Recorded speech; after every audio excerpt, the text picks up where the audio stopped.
Hi guys, welcome to my first blog and আজকে topic হচ্ছে রথের মেলা উদ্দেশ্যে যাওয়ার জন্য। তো আমি ফার্স্টে এই ড্রেসটা পরে নিলাম আর মেকআপ করবো হালকা করে টিস্যু পেপার দিয়ে পুরো ক্লিন করে নিলাম। তারপর একটা ক্রিম মেখে নিয়েছি আর একটা ছোটো দেখে টিপ পরে নিয়েছি আর লিপস্টিক পরেছি হালকা করে সামান্য, আর লাস্টে পারফিউম মেখে নিয়েছি।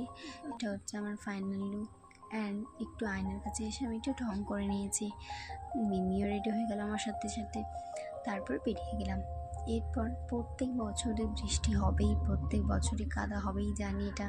তারপর এই রথটা কত সুন্দর করে সাজিয়েছে, মন ভরে গেল দেখে। তারপর আমি মন্দিরে এসে ঠাকুরকে প্রণাম করে নিলাম আর আমাকে চন্দ্র দিল।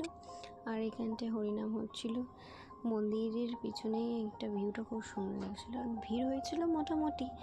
আর মেন উদ্দেশ্য এই যে রথটা না, এপার থেকে ওপার নিয়ে যাবে, রথটা খুব সুন্দর। আর মেলা বসেছিল অনেক রকমের। তারপরে আমরা রোল খেয়ে নিলাম আর এইটা কিনেছি।